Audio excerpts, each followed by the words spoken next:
No, los voy a dejar con la historia de Emilio. Es una locura lo que nos va a contar. Los dejo con él. Es la Orden del Delfín. No van a poder creer la información que les va a dar.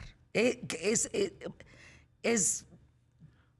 un Extraña. caso, o sea, para la araña, man. Sí, es muy raro. Quédense aquí con Emilio. Mañana nos vemos. Aquí nos escuchamos. Y aquí, no, la historia, arráncate. Buenísima. Vamos a platicar de esta historia que además, valga la redundancia, esta historia la recuerdan los científicos en el mundo de la ciencia y todo este sector, pues por la situación que se vive en torno a una relación entre un delfín y una mujer. Pero más allá de todo esto, de lo que sucede entre la relación de una mujer con un delfín, viene más allá, viene todo este tema del asunto extraterrestre. Y comienza el 1 de noviembre de 1961, cuando en el Observatorio Nacional de Radioastronomía, allá en Green Bank, en Virginia, en los Estados Unidos, pues se deciden reunir científicos, 10 científicos más importantes del mundo, para discutir las posibilidades de que pudieran pues captar señales alienígenas utilizando algún tipo de radiotelescopios. Y entonces en esta reunión, ese día, nace lo que a la larga conoceríamos como el SETI, que es precisamente este organismo, esta institución que se dedica a la búsqueda de inteligencia extraterrestre. Estamos hablando de 1961. Pues resulta que ese día, ya después de que están todos estos asistentes platicando en torno a cómo iba a ser la vida extraterrestre, de cómo se iba a dar, nada más para que se den una idea de lo que estamos hablando, estaba, por ejemplo, Frank Drake, que era el fundador del SETI, pero también había entre estos asistentes al tema de los alienígenas, estaba el astrofísico y divulgador Carl Sagan, estaba el físico Philip Morrison, uno de los integrantes del proyecto Manhattan, que creó la bomba atómica, estaba el químico Melvin Calvin, que pues este hombre recibió el premio Nobel, o el astrónomo Su-Chung Huang, quien acuñó el concepto de la zona habitable de una estrella donde podían encontrarse planetas con agua líquida, y que hablaba justo de la posibilidad de que en este espacio, en este lugar, hubiera vida alienígena o vida extraterrestre.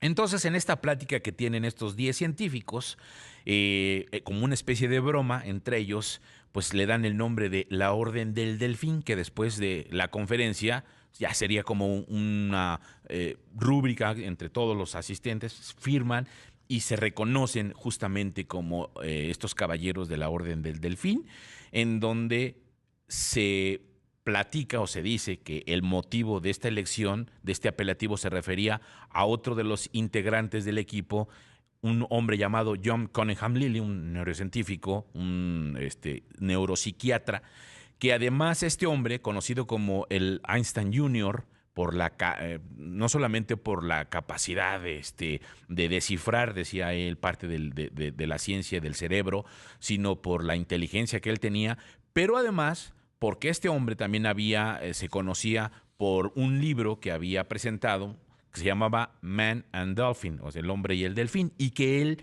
dentro de toda esta ciencia, hablaba de que los delfines son los seres más inteligentes dentro de la especie animal, y que lo único que les faltaba a los delfines en realidad era hablar. El problema era quién les podía enseñar a hablar. Entonces, ahí en esta experimentación que hace él y en este proyecto al que se empieza a dedicar a lo largo de su vida, es precisamente a trabajar con los delfines. Ahora, hay algo muy importante. Este hombre, John Cunningham Lilly, tenía un padre multimillonario. Él tenía una posición económica muy desahogada, entonces pues, realmente no le preocupaba en la vida más que dedicarse a estos estudios. Deja la carrera de su padre porque su papá quería que fuera banquero, él decide no, él decide ser neuropsiquiatra, y a través del dinero que poseía la familia, pues empieza a financiar sus proyectos. Y ahí es donde pues esta idea que seduce también a muchos científicos, nace precisamente el trabajo de crear un ambiente para poder experimentar entre los delfines y los seres humanos y de alguna forma pues a ver cómo podían comunicarse y cómo podían hacer la forma de lenguaje. Mucho de lo que decían entre estos científicos que habían acudido a esta orden del delfín es que si ellos lograban descifrar el lenguaje de los delfines, de los cetáceos, y plasmarlo a través de la comunicación con los seres humanos, realmente podrían o podríamos, como humanidad, generar un lenguaje universal que nos pudiese comunicar con los extraterrestres y con los alienígenas. Y entonces, pues dicen, pues manos a la obra, vamos a trabajar en este proyecto.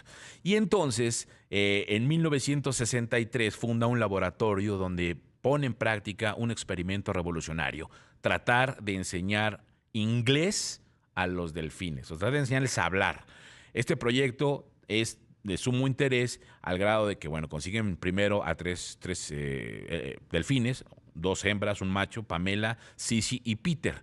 Y se reúne con el antropólogo y lingüista Gregory Bateson, que es prácticamente el que va a trabajar toda esta ciencia neurolingüística con los delfines, pero les hacía falta alguien más, una maestra. Es cuando contratan una voluntaria, Margaret Howell Lovatt, una joven que se presenta de manera voluntaria y le dice, yo les voy a enseñar a los delfines a hablar, yo les puedo enseñar, pues he sido maestra y pues les voy a enseñar a hablar. Pues total, que ya hacen ahí su proyecto, empiezan a trabajar y fue la propia Lovatt quien sugirió esta modificación a este proyecto. Una casa, imagínense ustedes, era una casa prácticamente inundada a la mitad de una casa completa con agua, porque en esa casa los delfines tendrían que moverse de manera libre y ella vivía en esa casa. Entonces, mientras los delfines nadaban de la cocina al comedor, pues ella también vivía ahí en la cocina del comedor y se trasladaba a todos lados.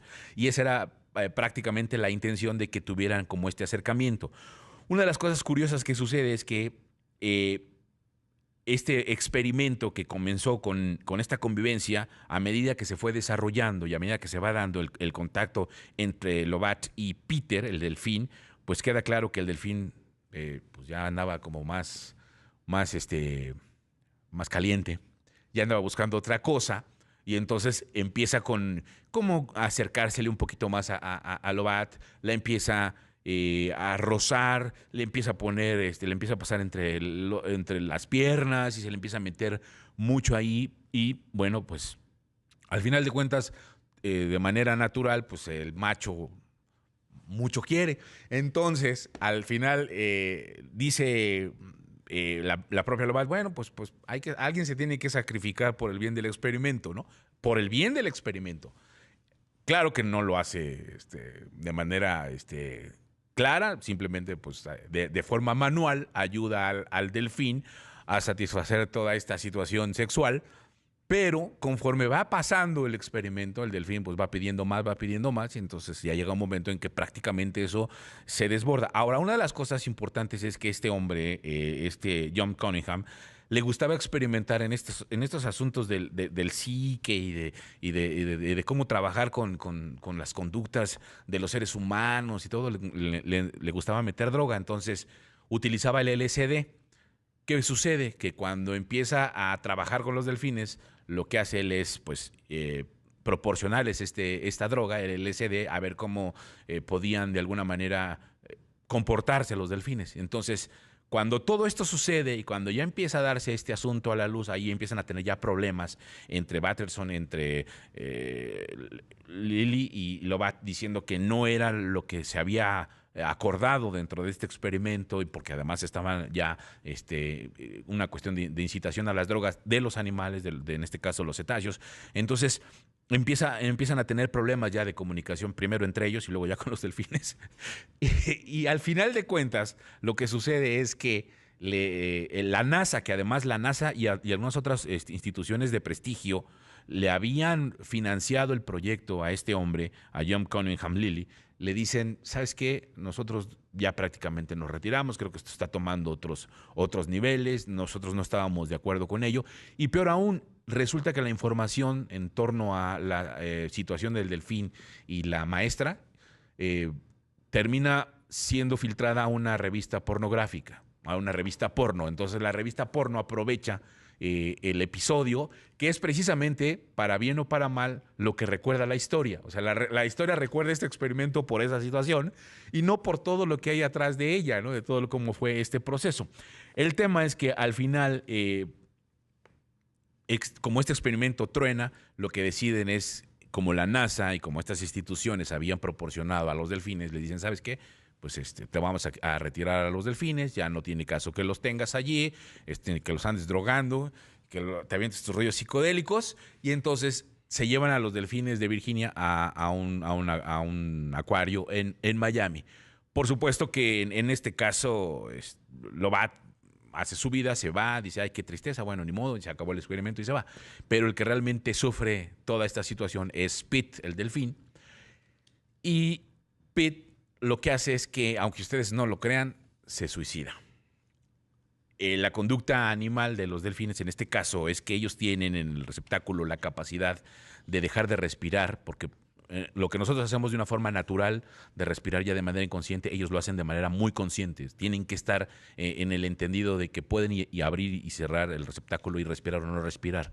Entonces, ¿qué sucede? Que el propio Pete, ante la ausencia de su amor, decide suicidarse, deja de respirar, se va al fondo del estanque y ahí termina con su vida. Y mucho se habla ahora, bueno, ya después de esta historia, de que fue un suicidio por amor de parte de delfín.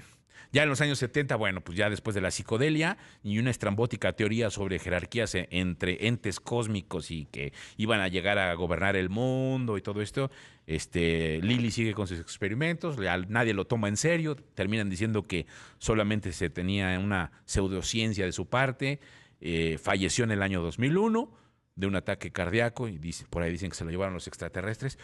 Y Lobat, bueno, pues ya sigue viva, trabajando. Pero bueno, pues es la historia de el delfín que se suicidó por amor. Vámonos a una pausa y continuamos aquí en ¿Qué tal, Fernanda?